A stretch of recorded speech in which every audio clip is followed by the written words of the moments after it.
बच्चों, तो अब हम डिस्कस करेंगे इक्विलिब्रियम चैप्टर का क्वेश्चन नंबर 20, जिसमें दिया गया है that one of the reaction takes place in producing steel from iron ore. ठीक है, कोई एक आयरन का ओर है जिससे आपको क्या बनाना है, स्टील बनाना है। Is the reduction of iron two oxide by carbon monoxide to give iron metal and CO2।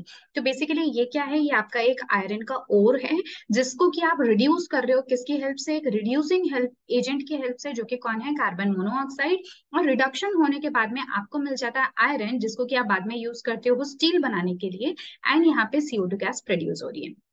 ठीक है, तो इस एक्सप्रेशन के लिए आपको क्या गिवन है, केपी की वैल्यू गिवन है। जैसे कि मैं आपको पहले भी बता चुकी हूँ, जो प्रेशर टर्म होती है वो आप हमेशा किसके लिए यूज करते हो, सिर्फ गैशियस पार्टिकल्स के लिए। अब यहाँ पे गैशियस पार्टिकल कौन है, एक तो CO2 मॉलिक्यूल है और एक आपका कार्बन मोनोऑक्साइड गैस है। बाकी जो सॉलिड्स हैं उनके लिए, क्योंकि वो कोई प्रेशर क्रिएट नहीं करते, वो कैसे होते हैं, इनकम्प्रेसिबल होते हैं, तो आपको केपी की वैल्यू उनके लिए यूज नहीं करनी है।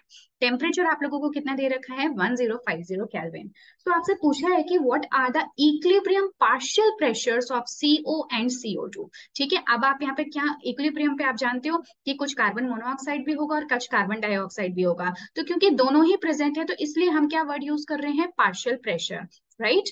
तो इक्विलिब्रियम पे पार्शियल प्रेशर्स क्या होंगे, CO के एंड CO2 के सेम टेम्परेचर पे if the initial partial pressure of CO, यानी कि कार्बन मोनोऑक्साइड का इनिशियली जो प्रेशर है वो कितना गिवन है, 1.4 एटमॉस्फेयर, और जो आपका कार्बन डाइऑक्साइड है उसका है 0.80 एटमॉस्फेयर।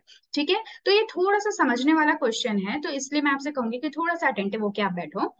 सबसे पहले तो आप क्या करोगे ना, कि यहाँ पे ये जो भी कुछ एक्सप्रेशन गिवन है उसमें हमें क्या क्या पता है वो हम लोग लिख लेते हैं। तो सबसे पहले तो मेरे को इनिशियल जो CO यानी कार्बन मोनोऑक्साइड है, इसका प्रेशर कितना दे रखा है, 1.4 एटमॉस्फेयर। और जो मेरा CO2 है उसका हमें गिवन है 0.80 एटमॉस्फेयर। ठीक है, तो हम क्या कर सकते हैं, केपी की वैल्यू, यानी केपी जो होता है ना वो तो सिर्फ इक्विलिब्रियम की प्रेशर्स आपको बताता है because of reactants and products. लेकिन अगर आपको किसी भी और सिचुएशन में अगर पता करना है तो आप क्या यूज करोगे, जैसे वहां पे QC यूज करते थे, अब यहाँ पे QP यूज करेंगे। तो QP आपका क्या हो जाएगा, देखो प्रोडक्ट कौन है आपका CO2 और रिएक्टेंट कौन है CO। तो यानी pressure because of CO2 divided by pressure because of CO। ठीक है, अब क्या हो रहा है कि यहाँ पे जो प्रेशर CO2 का है वो देखो कितना है, आपको दिख रहा है 0.80 डिवाइडेड बाय ये हो जाएगा आपका 1.4। ठीक है, इसको एक बार आप लोग सॉल्व कर लो। जब आप इसको सॉल्व करोगे तो आपकी वैल्यू जो है, मैं यहाँ से भी देख के बता देती हूँ। सो दिस इज 0.571, ये आपकी वैल्यू किसकी आ जाएगी, QP की। ठीक है, अब ये निकालना इंपॉर्टेंट क्यों है, ये इसलिए इंपॉर्टेंट है क्योंकि सबसे पहले तो मुझे ये पता करना है कि मेरी जो रिएक्शन है वो कौन से डायरेक्शन में जा रही है। तो देखो जो आपका ये है केपी, केपी कितना गिवन है 0.265 और QP कितना है 0.57।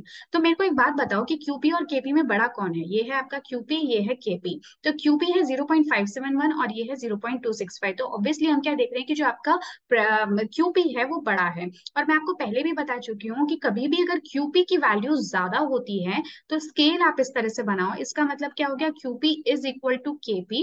और यहाँ पे QP की वैल्यू जो है वो KP से कम है और यहाँ पे QP की वैल्यू जो है वो KP से ज्यादा है। Is that clear. तो फिर इसका मतलब क्या है, हमारा जो सिचुएशन है ना कुछ ये वाला है। इसका मतलब है कि हमारी रिएक्शन जो है वो इक्विलिब्रियम से आगे पहुंच चुकी है, क्योंकि इक्विलिब्रियम तो यहीं पे रह गया, तो ये इक्विलिब्रियम से आगे निकल चुकी है। तो अकॉर्डिंग टू लीच-एटलियस प्रिंसिपल, प्रेशर को वापस से मेंटेन करने के लिए दिस इज इंपॉर्टेंट कि ये रिएक्शन वापस से बैकवर्ड डायरेक्शन में जाए और इक्विलिब्रियम को अटेंड करे। इसका मतलब हो क्या रहा है कि एक्चुअली जो इक्विलिब्रियम पे प्रेशर है वो because of CO and CO2 है। लेकिन इस क्योंकि QP की वैल्यू KP से ज्यादा है, इसका मतलब मेरी रिएक्शन कौन से डायरेक्शन में मूव करेगी, लेफ्ट हैंड साइड में, यानी कि वापस से बैकवर्ड डायरेक्शन में। ठीक है, बैकवर्ड डायरेक्शन में मूव करेगी। इसका मतलब जो आपका CO2 है वो कन्वर्ट होना स्टार्ट हो जाएगा CO के अंदर, राइट। ठीक है, तो अभी क्या होगा कि जब CO2 से CO की तरफ यानी बैकवर्ड डायरेक्शन में रिएक्शन मूव करेगी, तो जो भी कुछ प्रेशर था CO2 की वजह से, CO2 की वजह से हमें पता है कितना प्रेशर था, दैट वाज 0.80। ठीक है, 0.80 और CO की वजह से था 1.4। तो अब क्या होगा, क्योंकि बैकवर्ड में मूव कर रहा है तो जो 0.80 है इसका प्रेशर अब पहले से कुछ कम हो जाएगा और 1.4 का जो प्रेशर है वो 1.4 से कुछ थोड़ा सा ज्यादा हो जाएगा। अब मैंने इसको -P और +P यही शो करने के लिए लिखा है कि यहाँ पे कुछ कमी आ रही है, 0.80 में से -P आपने कर दिया और 1.4 में प्लस पी आपने कर दिया। अब इसको पी ही क्यों लिखा, यहाँ पे 1p 2p कुछ और एक्सप्रेशन क्यों नहीं हो सकता था? क्योंकि आप देखो इस बैलेंस्ड इक्वेशन में 1 मोल ऑफ CO और 1 मोल ऑफ CO2 दोनों प्रेजेंट है। तो मतलब जितनी प्रेशर में CO2 की कमी आएगी उतना ही प्रेशर ज्यादा एक्स्ट्रा क्रिएट होगा CO की वजह से। तो अगेन आप जैसे कॉन्सेंट्रेशन में करते थे बिल्कुल एग्जैक्टली वही एक्सप्रेशन आपको यहाँ पे भी फॉलो करना है। ठीक है, अब ये जो सारी मेरे पास वैल्यूज आई ना, ये कब की है? इक्विलिब्रियम स्टेट की है, राइट? तो अब आप क्या करो, यहाँ से यहाँ से आप कैलकुलेट कर लो वैल्यूज को।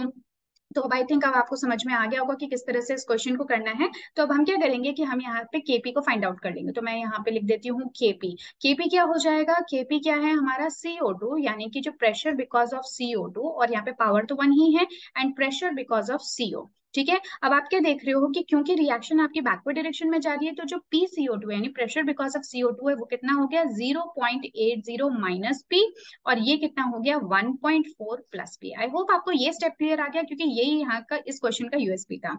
ठीक है, और केपी की वैल्यू क्या आपको गिवन है? बिल्कुल गिवन है, कितना? 0.265। तो बस आपको इसको क्या करना है, आपको पी के लिए वैल्यू कैलकुलेट करनी है। ठीक है, तो जब आप पी के लिए वैल्यू को कैलकुलेट करोगे तो मैं आपको बता देती हूँ। सो पी यानी कि ये आपका आ जाएगा कितना? 0.339। ठीक है, इस तरह की आपकी कुछ वैल्यू आएगी, आप एक बार इसको सॉल्व करके देख लेना। ये प्रेशर आया। अब ये जो प्रेशर है ये एक्चुअली किसका है? ऐसे तो किसी का भी नहीं है। तो अगर आपको फाइंड आउट करना है इक्विलिब्रियम पे प्रेशर कार्बन मोनोऑक्साइड का, तो आपको क्या करना पड़ेगा? 1.4 में 0.339 को प्लस करना पड़ेगा। ठीक है, जब आप वो करोगे तो मैं आपको डायरेक्टली बता देती हूँ, वो आएगा आपका 1.739 एटमॉस्फेयर। ठीक है, जो मैंने सॉल्व किया उसके अकॉर्डिंग आप देख लेना कहीं पे कोई सिली मिस्टेक ना हो। और जो CO2 है, क्योंकि उसके प्रेशर में कमी आ रही है, कितनी? 0.80 में कुछ माइनस हो रहा है, कितना? 0.339। तो जो इसकी वैल्यू है कैलकुलेट करने पे आ जाएगी 0.461 एटमॉस्फेयर। ठीक है, तो ये हो गए आपके कार्बन मोनोऑक्साइड और कार्बन डाइऑक्साइड के equilibrium pressures. So I hope आपको समझ में आ गया कि आपको किस तरह से कैलकुलेट करना है। यही आपसे क्वेश्चन में पूछा था, that what are the equilibrium partial pressures because of CO and CO2 if the initial partial pressure आपको 1.4 और 0.80 गिवन है। तो आई थिंक इस क्वेश्चन में जो सबसे मोस्ट इंपॉर्टेंट चीज थी वो ये था, ये पता करना कि रिएक्शन हमारी कौन सी डायरेक्शन में जा रही है।